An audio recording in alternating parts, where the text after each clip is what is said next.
marketing, entrepreneurship, and all things small business.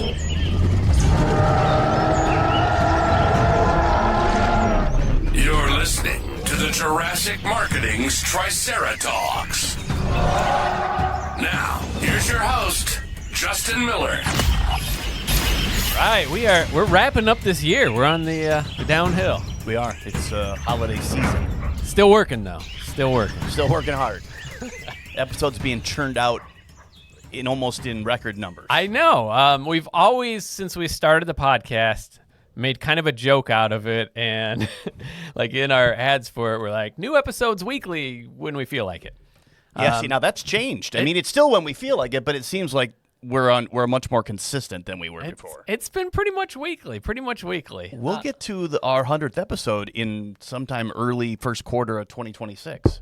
Knocking on Yeah, really. wood, Assuming that we don't go to like a quarterly, we'll record quarterly. Or we'll record 8 of these and the software will crash. That could happen. Yeah, no, that's true. No, but we're going to talk about what happens when things go wrong. But a very specific episode today. It's called Don't Let the Dinos Down. It's what to do after the phone rings. Sounds like a disco song. Don't let you know what I mean? Uh-huh. I can hear the beat or of a trance song maybe. With Mark Imperial on the ones and twos. That's right. He might be listening. You never know. He could be. Never know. Shout out Mark Imperial. Yeah. Chicago DJ. All right. So we are talking about what the difference between success and failure often is not what goes in the mailbox. So a lot of people think that the job is done when somebody calls, and it can't be further from the truth, actually. A lot of times, more often than I would like, I should say, we will send very similar campaigns to multiple companies in the same industry, and one's a smashing success and the other hates us and says direct mail doesn't work. Dramatically different results. Yep. And the question is why? Knowing that the piece is pretty much the same, we swapped out the company name, a little bit of what's unique about the company, but the main points are following the proven outline. So what on So you're trying to tell me without telling me that it's the follow-up on the back end when people actually call? Sometimes. Okay. More often than I want it to be. What happens after the phone rings is the deciding factor. And it sounds like a blame game. And depending on what order we release these podcasts, you're going to hear an attribution one that goes into attribution a little bit. But often it comes down to that. X person says it's working and Y person says no. And how do we rectify the difference between it's working, it's not? Joe Smith is running this campaign, it's working, John Smith is not. So we have this wonderful tool on some campaigns called call recording. Ooh, okay. And as much as I hate to admit it, we can do a great job and still no money comes in. Okay. And we did this recently. We were auditing a particular client, figure out what on earth is going on with this campaign. And we listened, we go into the call logs. He got calls. So that's like a victory for direct mail. We made the phone ring in a time when the phones don't ring. If you're wondering what we're supposed to do for you at Jurassic Marketing, that's it. That is it. If you want to take us out of it, if you're wondering what an ad is supposed to do for you, it's supposed to get the contact coming in, preferably as a warm lead that's easy to close. But guess what? If you don't answer the phone right, if you're unprofessional, if you don't show value to the person calling you immediately, you wrecked everything that marketing just did for you. We're into sales mode now, and you can screw that up. So we're listening back, and hopefully this person's not watching the podcast, but we're listening back to the recording. And how do you think they answered their phone? I don't even want to say what industry it was, but it's professional service industry. I would hope they would. Hello, this is Joe Blow Industry. I'm Kevin. What if they just stop at hello? Hello. Then you immediately feel like you just dialed the wrong number. Does that give you good vibes? Yeah. No, I'm like, oh, who did I really call? Yeah. Well, and I think the caller said something like that. I thought this was a business. Ooh. Yeah. It's not good. We do a lot of work to build referral relationships. and a relationship's gone before it started. So it's trust building. It's like we get the phone to ring. That's about it. We got them to start out. Now we got to build trust. So let's talk about some common issues that I don't want to say people screw up, but some tactical things that you can do to make sure that this does not happen to your business. And in some way, shape, or form, it probably is. So how the calls are handled, how the responses are handled is a big deal. And there's a lot of things to look at. And the first one's what we talked about earlier. It is no clear branding or call answering script. And it can be basic. Hello. Yeah, no, not hello. I mean, you can say hello, but you better follow it up really quick with, this is Justin at Jurassic Marketing. What do you How want? can I help you? What do you need? I'm kind of busy right now. I'm really busy. I hope you don't. You got a lot of money to spend? Yeah, that could be a problem. Let's just put the answering machines. Please leave your card number after the beep. Yeah. If you think that's how it's going to go. There you go. Yeah. That's not how this is going to work. Tonality is important. They like the sales guys have always trained, you can hear a smile through the phone. I believe it. I think that's true. Yeah.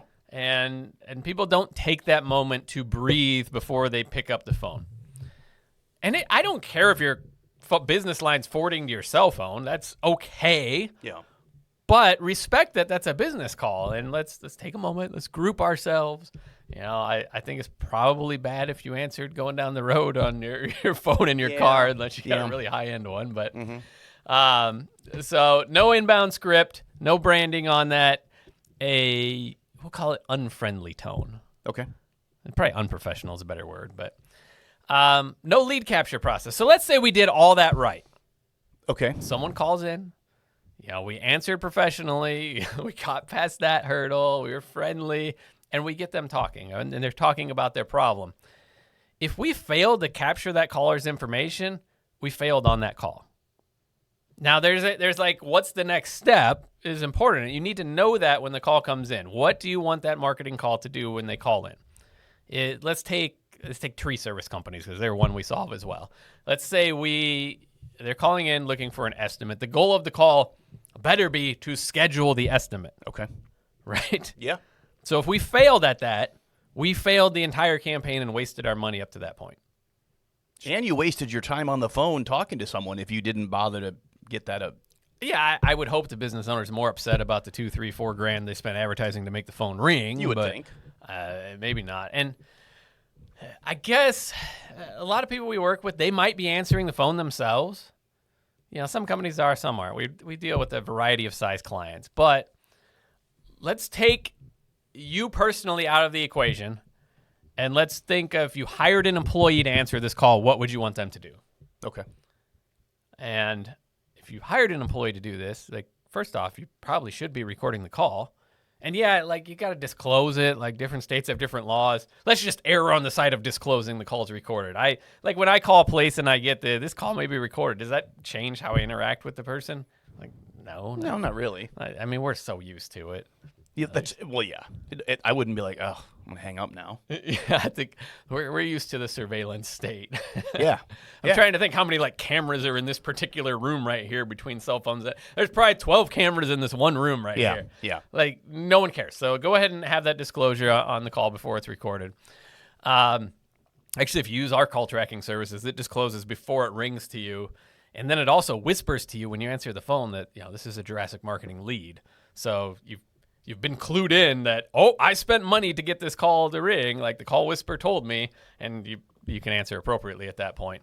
But you need to have the call recording in place. It's cheap. As a business owner, it allows you to audit staff and process, right? You can spot the bottleneck real quick. And this is like an embarrassing exercise if you've never done it, is to set up call recording on your lines and actually listen to some of the calls. Because everyone thinks that they're going better than they are, then there's always room for improvement. It allows you to train based on real data instead of gut.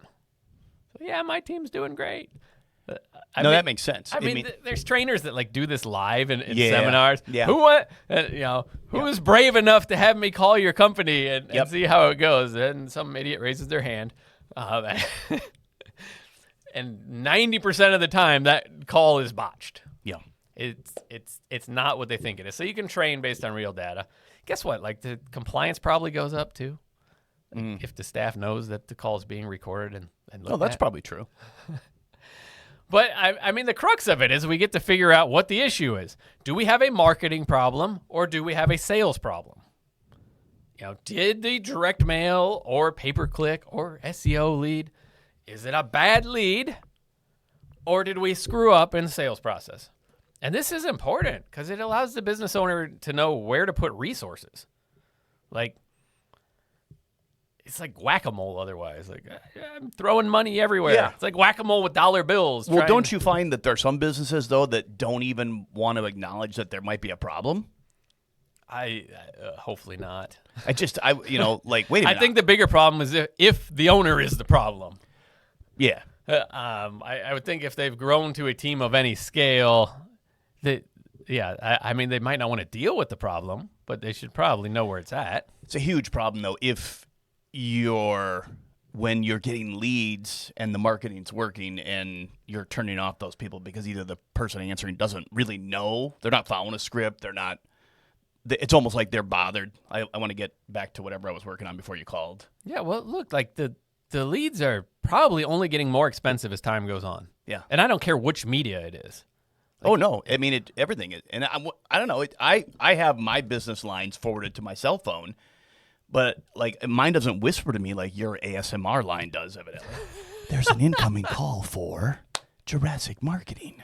But I know because I have when it shows up on my caller ID, I'm like, oh, it's a photo booth call or it's a DJ call. Yeah. And I immediately am like, hey, I'm going to take somebody's money right now. Let's talk. What's your? It is to me, it's easy. I don't know why this would be difficult. I know what I'm going to talk about.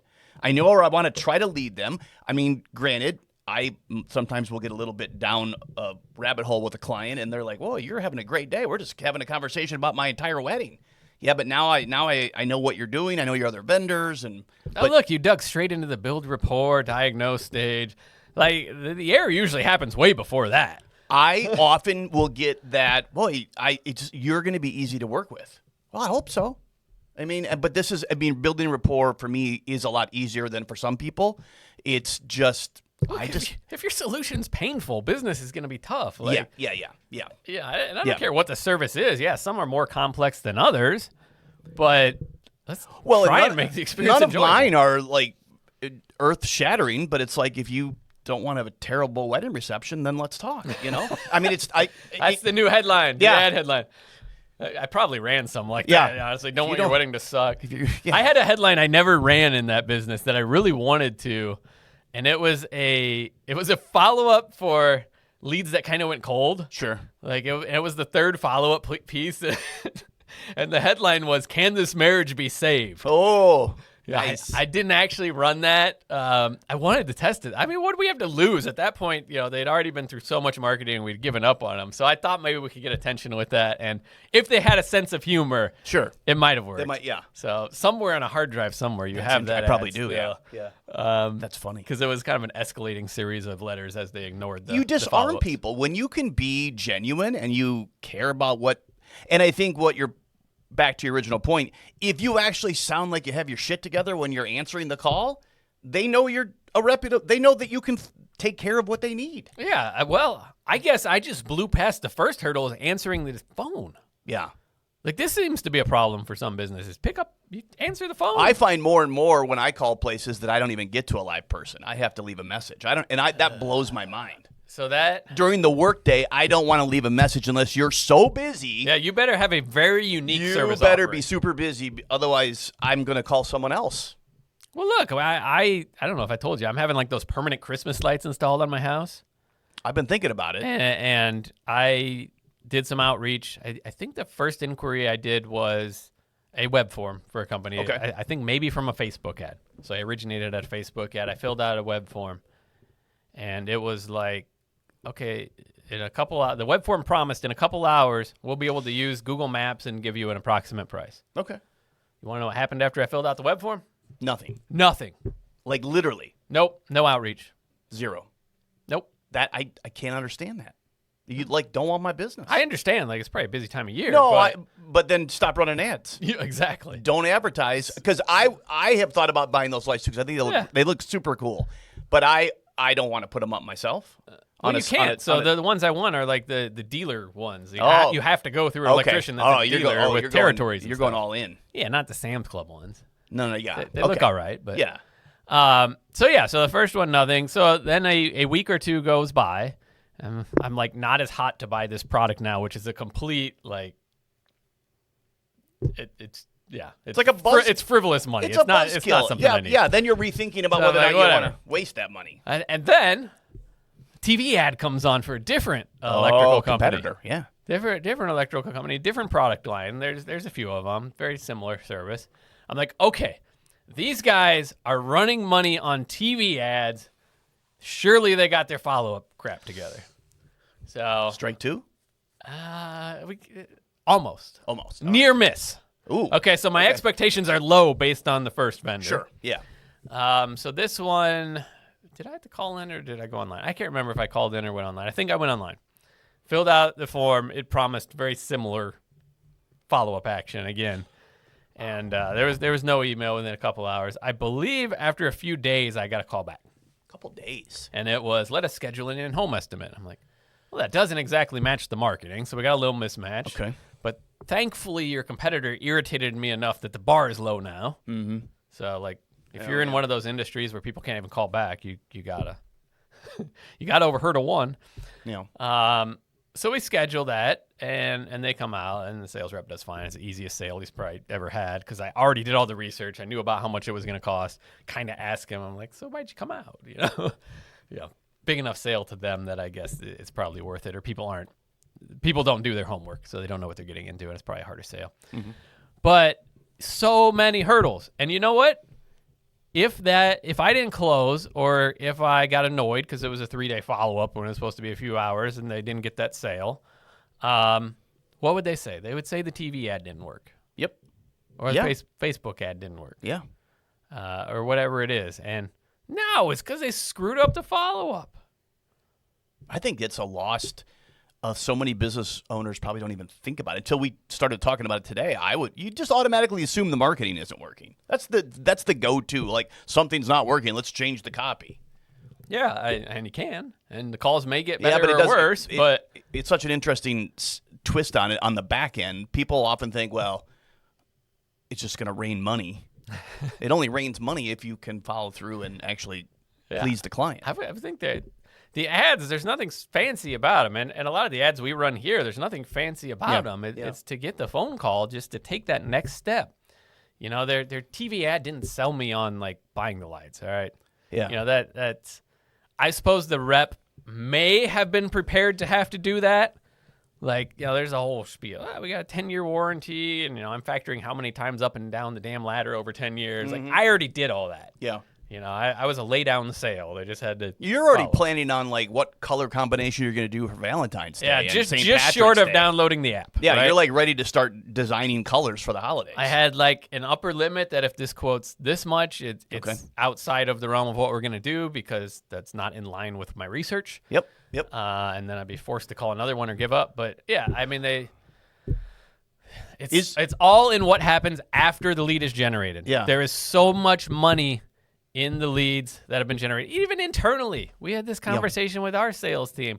I'm like, okay, we have beat our list of leads to death over years. They get emails, they get direct mail. The sales team continues to call them and just keep churning through like the existing leads because it's more fun than going out to cold leads. Yeah. And they're telling me they still think there's money in that list. And people have been on there for years and years and years. Like the money is made after the lead comes in. Mm-hmm. All right, so tactically. Is there a statistic that tells me the quicker I respond correctly to these people, my close rate goes way up? ChatGPT would be happy to make one up. I'm sure. But yeah, there are plenty. in theory, I don't know one off the top of my head. I've seen them. And I'm not even saying you have to be lightning fast. Yeah. Like when the web form promised me like a quote in 2 hours, I'm like, oh, that's a bold claim. Like, I was going to be super impressed. Like, I think that was, like, unnecessarily, Yeah, and then they failed on the claim, which makes it worse. If they had but- delivered in 90 minutes and they were 20% higher than the next guy, are you so impressed that you still go with them? Well, the next guy wouldn't have even had a chance to respond yet. So you would have just closed at that point. Yeah, I wasn't calling multiple bids for this thing. We're talking, it's like a couple grand. Okay. All right. Yeah, I wasn't going to screw around a half day and have people come out and all this. I was kind of wondering why he was willing to come out anyway. You know, I don't know how much commission you got on here. I understand there's probably a good markup on these, but Oh, yeah. it's just unnecessary. All right, so backing up to answering the phone. Had I called in, here's what I'd expect. A, if someone answers, they identify the business. They're friendly, so we need like name, contact info. And here's what we're trying to get out of them. So to the next step, what information? We need their name and contact info. We need like some pain points and what they're looking for. Like if we fail to figure out why specifically they had called, then we failed there. And we want to make sure that we get to the next step, whatever that is. You can't leave them Now hanging. you might filter some, like maybe it's a shitty lead. Like Yeah, I it's mean, there might okay. be some that aren't worth it. I find that all the time. I'm like, I'm just going to quote you right now because I know you're not going to book me. I don't want to have to go through the whole process with you because I know you're not a client that is going to book me. But Every once in a while you get surprised doing that. But- that is true. Every once in a while, I'm like, oh, I'm glad I didn't just send you away. But Yeah, but what are we doing? Are we trying to schedule consult? Are we going to do that right on that call right now? There's no right or wrong for that, but we need to have like what our ideal outcome is, what our backup outcomes are. Okay. And then just like don't assume. So a lot of times if a sale goes awry, like here at the agency, and sales team comes and wants input, I give them questions. I'm like, well, why'd they say this? Did we know this? Did we know they this? probably hate that. They hate that. Well, I'm sure they want the answer, but Yeah. the answer lies in the question that wasn't asked to the prospect because the prospect is the one that has the answer. I don't have it. And then it's just being confident in the process, whatever your process is. Again, there's no right or wrong, but let's have a process. Let's follow it. Let's be confident about it, and let's be consistent. And then we can figure out if the marketing brought the wrong lead or not. Okay. Like people are not prepared for that. And if it's staff needs trained, retrained. Like, what are we expecting? What's the expectation? How are you going to be graded on this? How are you going to be rewarded for this? Frankly, is probably a better approach. I'm more like whip than carrot, unfortunately. But so train them. You know, let them listen to some of the calls if you really want to tell them that you're taking this seriously. So once a week, grab a call. Watch the call once a week as a group and listen to a call recording of an inbound call and have the team critique how they did on the call. I assure you how their tone will change, how they interact with people will change, and the calls will get better if you start doing that because they don't want to be the one called out in front of their colleagues here. So one call a week is a good place to start. And then if you have something that's an anomaly, just role play it. Like, have someone else play prospect. And I'm not talking about like mystery shopping. Like that's another thing you could do, but like just internally, let's role play it. Yeah. You know, you probably will be more difficult than the prospects were anyway. Everyone's more difficult on themselves. Sure. So Yeah. technology real quick. We're about out of time on this, but technology to do this, there are infinite call recording solutions. CallRail is probably one of the most famous ones. We have some premium tracking services here if you want to inquire here that tend to be cheaper than doing it on your own because we have enterprise level accounts that we tie you into. But start getting your basic stats down. You know, a lot of people stop at call count. You know, like if you stop before that, you really should be tracking more. You should have at least call count, but you know, move it one step further and get to call recording. Bottom line, don't let the leads go extinct at the front desk. Like, don't let them go extinct. The money is in what happens after that. You know, the advertising and marketing can only do so much. At some point, it turns to sales, and that really is either when the inquiry comes in through website, email, chat, or telephone. So don't go extinct. Make sure we're handling them appropriately. I realize on the surface this seems like a very simple topic to talk about for 24 minutes. But in so many ways, the most simple things are often the ones that are just not executed. This is life or death for the business. It is. I mean, it's your pipeline of people that want to give you money. Yeah. Or at least considered it. Well, yeah, they're close enough that they want to talk to you about it. Which is harder and harder to get people to do. Like we're getting more and more antisocial. We want that DoorDash dropped off at the. Don't hand it to me. Yeah, drop it off at the door. Leave it and then go away. So they're probably not just going to come to you and leave cash at your doorstep. So let's fix the inbound. Let's get it going. There are businesses that can help you do that as well. I can help you track it. We don't really get into coaching on how to do it, but maybe we'll have one as future guests. So. I think that's it for this episode. Hopefully your holiday season, your December is going well. Check in next week. We got another. We need a word besides doozy. We got a dinosaur theme. We have a doozy coming up. No, what do we need? Barn burner. Yeah. I mean, let's another roaring good episode. Yeah, really, coming up after. Absolutely awful ways to describe next episode. Yeah, just click the next button. Thanks for listening to the Triceratops podcast. Be sure to subscribe and leave your comments. For more information on how Jurassic Marketing Direct Mail can help grow your business, visit JurassicMarketing.com.